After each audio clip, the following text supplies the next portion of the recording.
right, boys, this one should be a pretty fun one. We've got an ultimate tier list. Again, I don't think I've made one of these in a long time. My mic might be a little bit quiet. I'm going to turn that up just a little bit. Oh, that's loud. Okay, or maybe that's just how I hear myself. I don't know. Okay, either way, yeah, ultimate tier list here today. Let's get right into it. Juno's ult is not here, so I'm going to go ahead and start out with Orbital Ray. It would have been S tier. I think it might be the strongest ult in the game right now. It's the first ult that you are actually able to fight inside a Kitsune with and potentially win because the healing and damage. It's super strong. You do have to learn to walk with it. That's the best thing that you can do. And positionally, it does take like a little bit of game knowledge to understand where you need to put it. But undoubtedly the strongest ult in the game right now, in my opinion. You guys are going to see a common theme with support ults here. Support ults have been the best in the game for like maybe 5 or 6 years, I would say. They're super, super powerful. So, okay, without waiting any longer, let's go ahead and get right into this one. Okay, here we go. All right, Diva Met Call.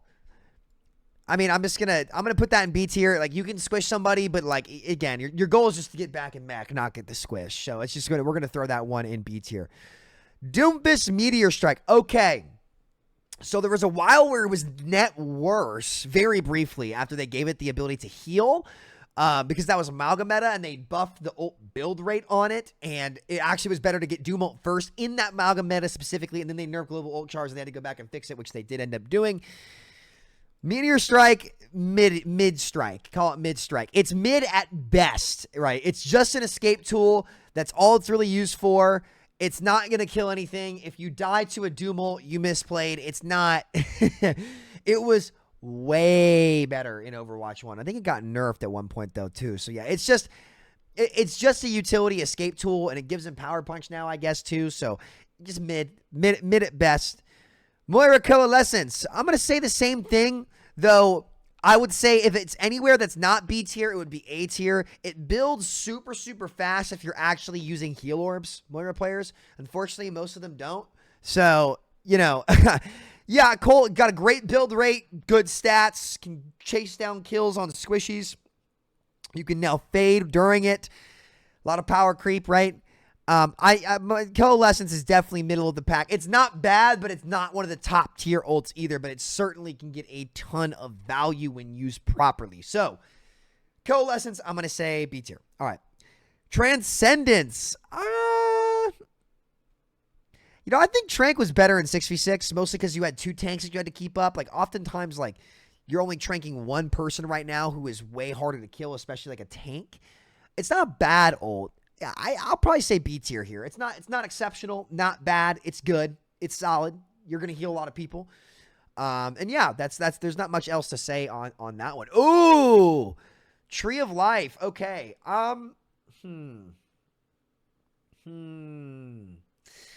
I've got to put this in B tier. I think it is a strong ult. I think it's a really cool ultimate too. Like, I think from like a design standpoint for how it like comes up on the map, it's awesome. Like whoever made it, like, freaking awesome job. Holy shit, it's super, super cool. Love like the look of the tree. It's awesome. Super cool.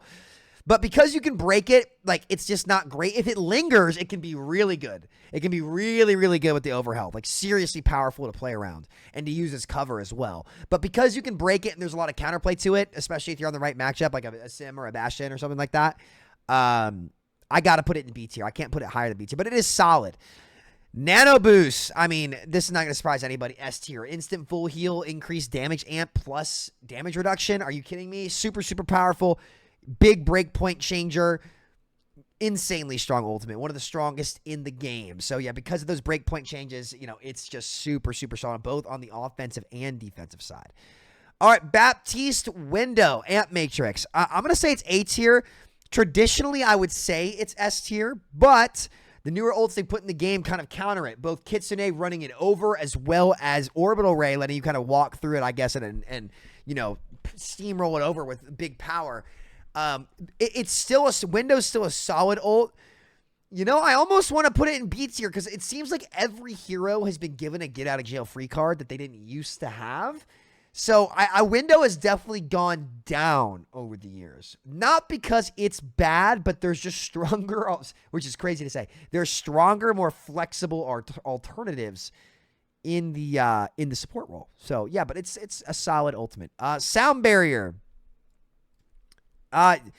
No surprise there. Super, super strong beat. Again, you can Greetings. take an enormous amount of damage. You got a lot of counterplay with it. You know, it's again, you do have to get it off, but it's still super powerful. Big like fight-saving ultimate, you know, with no the only option to it before was like if you EMP'd, like it just wiped it completely, but now that doesn't happen in Overwatch 2 anymore. So there's no hard counter to beat other than dying while casting, which is pretty avoidable. Okay, Widowmaker walls. I'm going to say C tier. It only gives her aim, not aimbot, like vision, like wall hacks.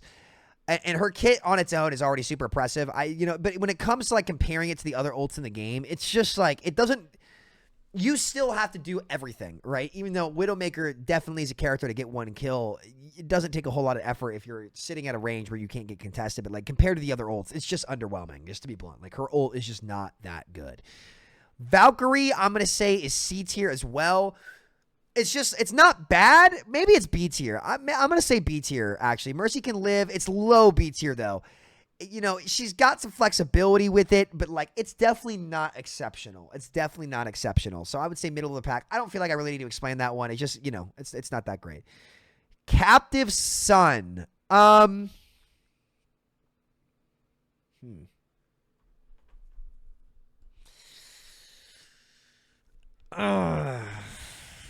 If I had to change its rating, I would say it's higher than I've put it.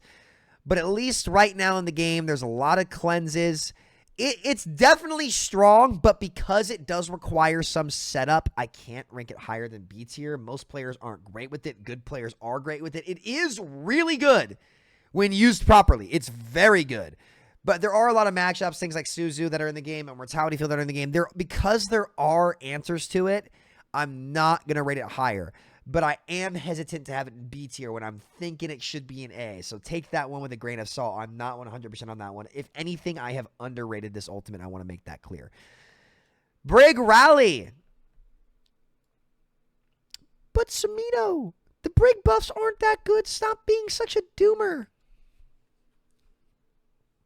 750 HP shield, widescreen television with a group AoE bash that's better than the original. Huh. No way that could be good, right? As well as giving overhealth to your whole team. Free shield as well, and an additional free bash, too. Rally's more powerful than maybe it's ever been outside of when armor was bugged in Overwatch 1. It's insanely good. You can be surgical with it. The bash can shut down ultimates, cooldowns, anything you want, and create a ton of kills on squishies. Rally is absolutely insane, especially when popping it. Brig instantaneously gets that armor, which lets her survive even a pulse bomb.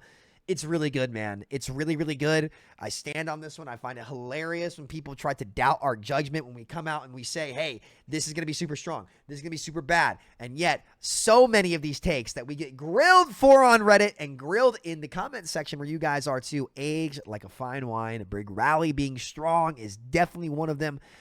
Though I do like how they made Rally more thoughtful, to be clear. I wish it was not an AoE. I don't think that stun should be AoE. That might be a hot take, but, you know, that's just me. I don't think the whole team should get stunned behind a Brig shield, but hey, what do I know, right?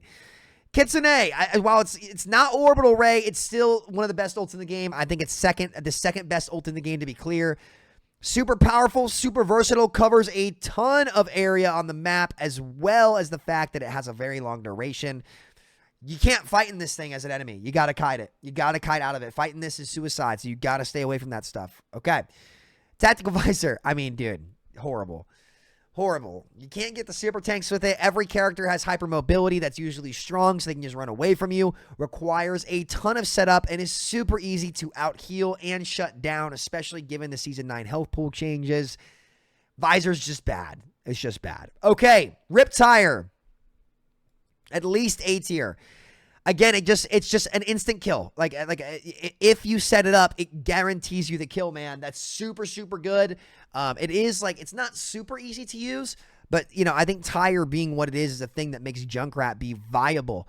Definitely one of the stronger ults in the game. I believe this is Bastion artillery form. I'm putting this in C tier. You know, ironically, I think that was the one part of Bastion they probably shouldn't have touched. I think tank configuration actually would have fit better into this game than Artillery did. And I think Artillery would have fit better into Overwatch 1 with the double shield metas as well. I think that's just one that ended up not aging as well. It's just not good. It's not great for this game. Again, every hero has hypermobility or an immortality field, or a tank is so tanky that you can't kill them. So yeah, I think it's just an outdated ult. I think I wish honestly tank form had stayed in the game, or configuration tank. It was good. It would have been better in 5v5 to hit the skill shots too. So yeah, it's just not a big fan of this. Sig Flux. I mean, I think Flux is just an S tier ult. I think Flux is just insane. Insanely powerful. Like, again, forcing somebody in the air and slamming them down for half their HP. If it's a Primaling Monkey or a Nano Blade, they just get hard countered. Super strong ult. Sigma, insanely powerful hero. Nothing negative to say about that. Bob, man, S tier, dude. Seriously, they gave him the tank passive and headshot reduction. Giving Bob headshot reduction is insane. I can't believe that made it to live. He's a 6th man on the map. Can hold down an area for an extended period of time. A lot of good damage. He was one of the few ults that got damage compensation in Season 9. Man, insanely strong hero. Insanely strong ultimate. Bob, one of the best ults in the game, undoubtedly. Nuke Channeled Whole Hog, I'm going to say is A tier. Well, no, maybe. Well, okay. It can do, because of its potential damage output on a tank hero in the tank matchup, I'm going to rate it high. But right now, to be clear, against things like DM and Ramaktra blocking, it's just not that great. So the matchups it's good into, it's ridiculously good into. The matchups it's bad into, it's useless. So I'm going to put it in A tier just because the Hog has more control over it now and he's not easy to kill or cancel. But again, depending on that matchup, it can be very good or bad. Oh boy. As a Reaper player, I can tell you Death Blossom just sucks. It didn't really get a damage ramp post Season 9 and it was already bad. It's good for confirming 1 kill. But if you just go in and it's not an ult that you can just use. Like Bob, you can just use instant value. Same with Flux, Kitsune, Rally, Beat, Nano. These ults all require setup to get value, which is going to be the big thing that you notice. Like a lot of the ults that are higher ranked are immediate value. And a lot of the ults that are lower ranked are kind of you need to set up the value to make it happen. So yeah, I Blossom C tier. I don't need to explain it. If you're dying to Death Blossom, you're not very aware, and that's kind of what's happened there. And I know low ranked players aren't going to like that, but it's just true. Molten Core kind of fell off a little bit. I think it's middle of the pack. It's just everybody has mobility and MOs, right? So it's good. It's good at zoning. It's a solid. Maybe I put this in A tier, honestly. Yeah. B plus A minus. It's solid zoning. It's solid zoning. It's not great damage. Actually, I don't know if post Season 9 they actually increased the damage of Molten Core. You guys will have to let me know down in the comments, but if they didn't, that would explain why I ranked it lower. I don't remember them doing that. So, wait, is this Orbital Ray? What is this? This is Orbital Ray. I'm so stupid. I'm sorry. I think this has to be Orbital Ray. Or is that Venture Ult? Wait a minute. Is this Excavation? No, it's not. It's right there. So this is Orbital Ray. Okay, Orbital Ray S tier. My bad. Simwall. Okay. A tier. It's really, really strong. Really, really good when you get it. Really, really good. But it is map dependent, and there are some ways to break it. Like, I just like to barrage the sim walls when they use it, just to get it out of the way. But it's definitely one of the more powerful ults in the game. Do not sleep on the Great Wall of China from Symmetra like she's building, because you can't break it. It's insanely strong. The ult when it's on my team, hate it when it's against me, because it's very, very powerful. Very, very, very direct value, too. Primal Rage, I mean, again, they buffed it. 200 extra health. It already was good before. It's still really good now. S tier ultimate. Winston's nearly unpunishable nowadays, which kind of sucks. Like, I missed it when everything could die in this game. That's just not the case post Overwatch 1. But yeah, Primal Rage, S tier.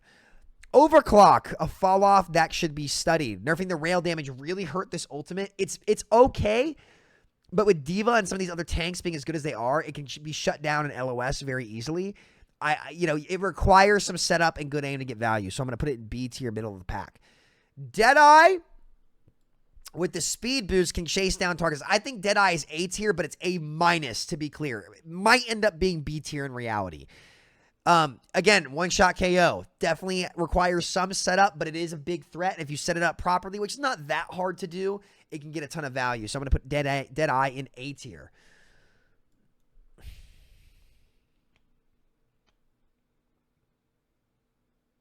Okay, I can't put this at D tier with Blossom being here. Dragon Strike's just awful, man. They've just it had its usefulness destroyed. It can't even it cannot destroy deployables. It cannot destroy tree. It cannot destroy turrets. And all they did post season 9 instead of increasing its damage was increase its move speed, which means it's worse at zoning out areas. And what do all of these ults have in common that are the top tier ultimates? They zone out an area for an extended period of time. So not only does Dragon Strike not have the damage to really confirm kills when most of these heroes have hypermobility abilities anyway, or immortality fields to get them out of a situation for free, but it doesn't even linger long enough to kill a tank. Like, I grabbed Dragon Azaria and she survives at base. Just by bubbling herself and like getting one heal in it or something. Like, it's just... Dragon Strike has had its identity destroyed. It was very good at splitting two lower HP tank like health pools and splitting them and creating a kill from that. It can't do that at all anymore. In double shield, it just would force immortality field and give Bap his window. So yeah, Dragon Strike needs some love. I think they should revert that buff they gave it. Or sorry, revert that change they gave it where they increased its speed and increased its damage instead to compromise or for the season 9 or compensate for the season 9 health pool changes. And let it destroy deployables so that it actually has some versatility.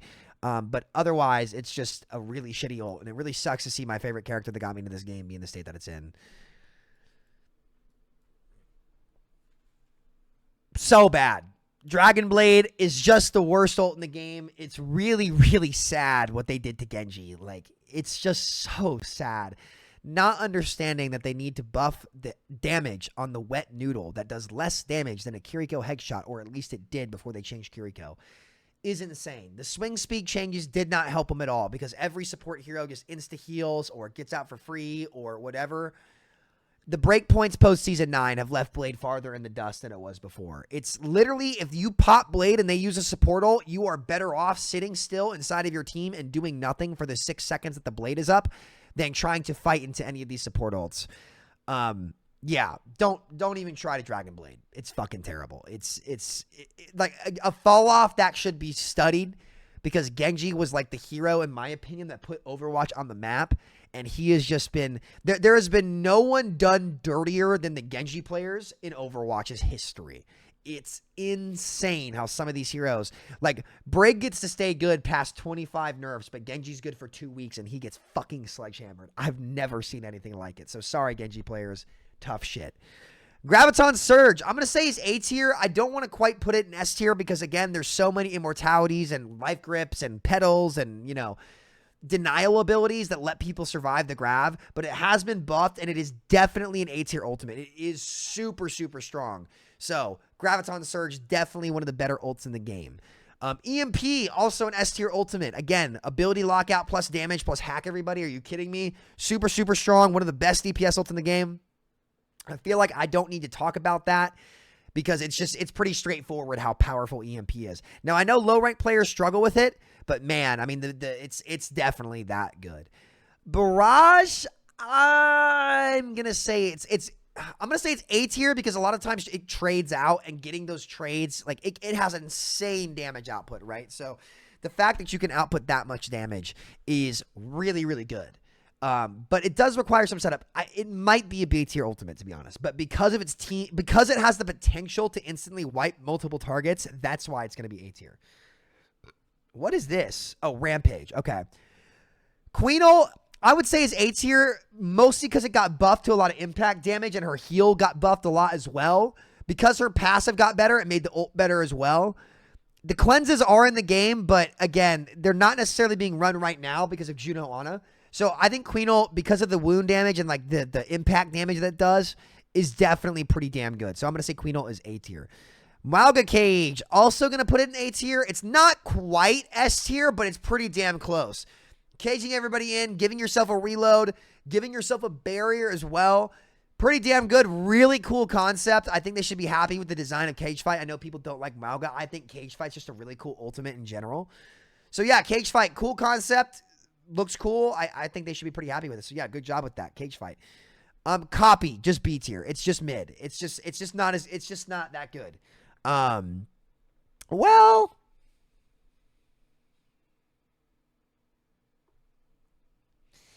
it's A minus, B plus. Yeah. Okay, I'm going to say Copy and Captive Sun are the same tier, like B+ tier, A- tier. That's where I'd rank them. The extra life is nice. You can build the Copy ults, but it really depends on what heroes you're playing Echo into to give you a good copy. I think it'd be really cool if you could copy your teammates as well. I don't see why you shouldn't be able to copy your teammates. That'd be some cool flexibility, I suppose. I think there might be a technology limitation on that. Oh, well, who knows? But yeah, I think Copy's pretty solid. Solid ultimate. Don't need to talk about it too much. Extra set of cooldowns, extra life. Pretty solid, okay? Earth Shatter, mid at best. Too many cleanses and immos in the game, but if they've been forced and you set it up properly, it can definitely get some big value, and you can insta-kill people with it. So, yeah. Earth Shatter, mid. Blizzard, also mid. Again, ton of speed abilities, ton of mobility abilities, ton of cleanses and immos. Like, it definitely requires a lot of setup with the wall to get any value, and the easiest target to Blizzard is the tank, who has so much health nowadays that it's oftentimes hard to even get a kill with the headshot reduction that they gave her, or that they gave tanks, because the best way to get kills on Blizzard was continuous headshots, and you just don't get those anymore. So, well, you don't get the damage reward from them anymore, especially through armor. So, yeah. Blizzard is mid. Annihilation, A tier. Really, really good. Great at zoning points. Gives you a free Nemesis form, free bonus armor. You get to go right back into Nemesis form after. Definitely an A tier ultimate. Ram is really good right now because of those armor buffs that they're going to revert, hopefully, in the headshot reduction. He's been a big benefactor. Ram, do not sleep on that guy. He is damn good. Minefield, I'm going to say is B tier because everybody has mobility. They did buff it quite a bit. But again, with a lot of these heroes having mobility abilities again, and it was really good at zoning and splitting off two tanks that were squishier. And so now that you can't do that and confirm those kills, it's much harder to get that value. So I would say Minefield's a B tier ultimate right now. It's not great, but it's not terrible either. Okay. Pulse Bomb, A tier. You know, if you hit your sticks, people die. I know a lot of supports have immortality abilities and stuff, so it is easy to deny it. But more often than not, good tracers are getting value on this Pulse Bomb. So Pulse Bomb going to be A tier, as well as Venture ult. It's just great damage, and you like, just by using it, you force people back. It is kind of hard to set up, but like a lot of times you can get big kills on squishies and pressure with a ton of point presence and damage. Like, you put a lot of pressure on people to hold an area with Venture ult. And Diva Bomb, no surprise here, S tier. They buffed its blast radius. They buffed the crap out of the mech. It's a great second life. It's really just insane. Yeah, I don't need to talk about Diva any more than I want to. She's insane. But yeah, this is my ultimate tier list as of right before mid-season 12 of Overwatch 2. Let me know what you think. Do you guys think this tier list is accurate? Do you like it? Do you disagree? What parts would you change if you had the chance to do it? Let me know down in the comments. I appreciate it, guys. And make sure to head over to my Patreon if you guys want to get some coaching session, access to hero guides. We just posted a Junker Queen guide. The week before that, we did Venture. And the week before that, we did Reaper. So you guys can vote on the next guide that I do on that Patreon. So yeah, I appreciate you guys. Much love. Take care. Peace out.